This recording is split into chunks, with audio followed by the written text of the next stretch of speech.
Armed Services Committee. Senator, good morning to you. Very good to have you here this morning. Thank you, Martha.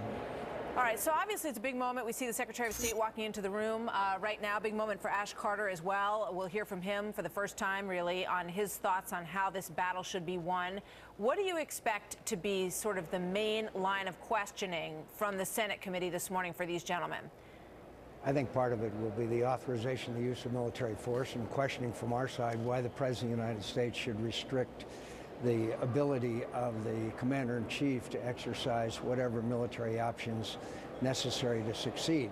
In other areas, it may be the shortest hearing in history if the question is what is the strategy to defeat ISIS, because there is none. General Dempsey is just back from Iraq observing the Iranian-backed Shia militia with the head of the Iranian Revolutionary Guard, Soleimani, orchestrating the attack on Tikrit. This is the same guy that sent in thousands of copper-tipped IEDs into Iraq while we were fighting there and killed hundreds of American soldiers and Marines. I mean, it's bizarre.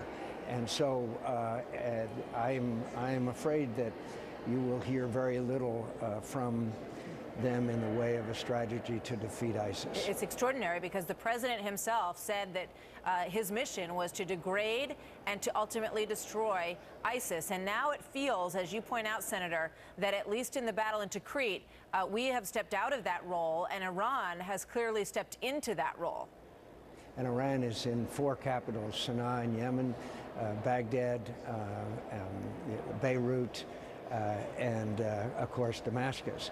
They are in majority control in all 4 of those countries. They're on the move, and we have this delusion somehow that a nuclear agreement will somehow not only restrain their activities, but renew some alliance, give birth to some kind of alliance between us. This is why our Arab friends, led by Saudi Arabia, are deciding to go their own way and develop their own strategies.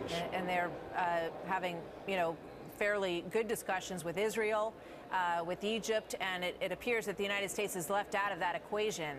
I'm interested in what Martha, could I just mention, I had the foreign minister of one of the Gulf countries tell me that it's and a group of other senators, it seems it's far better to be an enemy of the United States than a friend.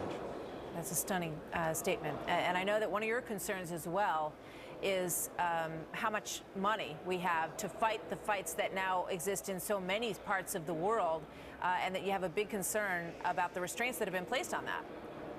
Well, yes, and our activities. But also I just want to say that I'm afraid that a Republican-dominated Congress is going to stick to sequestration.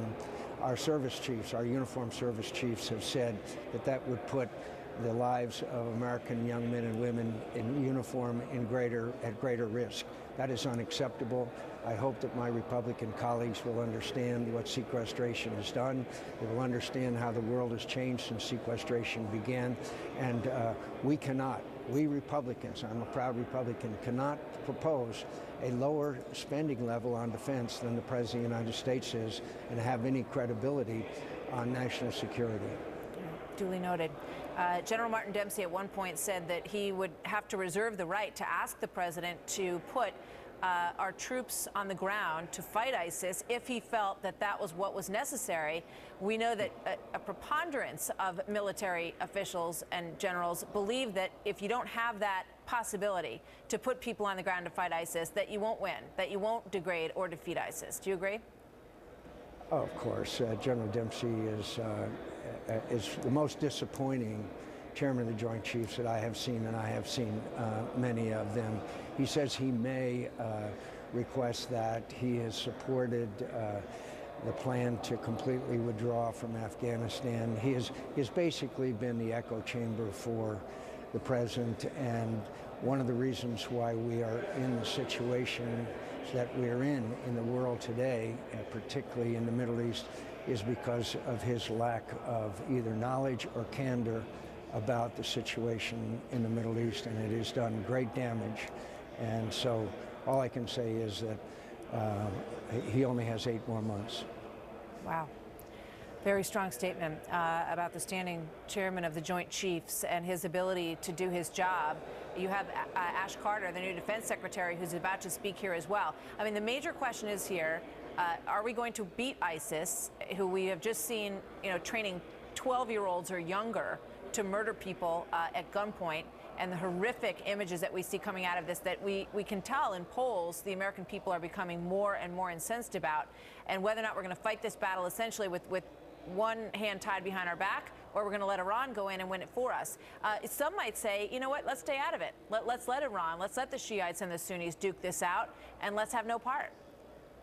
Yes, except for the fact that ISIS is dedicated to attacking the United States of America. When Baghdadi, the leader of ISIS, left Camp Bucca, our prison camp in Iraq, he said, "I'll see you in New York." The head of British intelligence has said they're a direct threat. All intelligence indicates that their ultimate goal is to strike the United States of America. They can't destroy us, but there's no doubt that they are a direct threat, and that's the view of the head of British intelligence, the head of the FBI, the head of the CIA, and others. So to think that somehow this all is going to be immune from any attacks or threats to the United States of America is sheer foolishness. All right, Senator, we'll be watching this hearing, as I know you will as well. It's always good to have you with us. We'll speak with you soon, I hope. Many thanks. Thank you, Martha.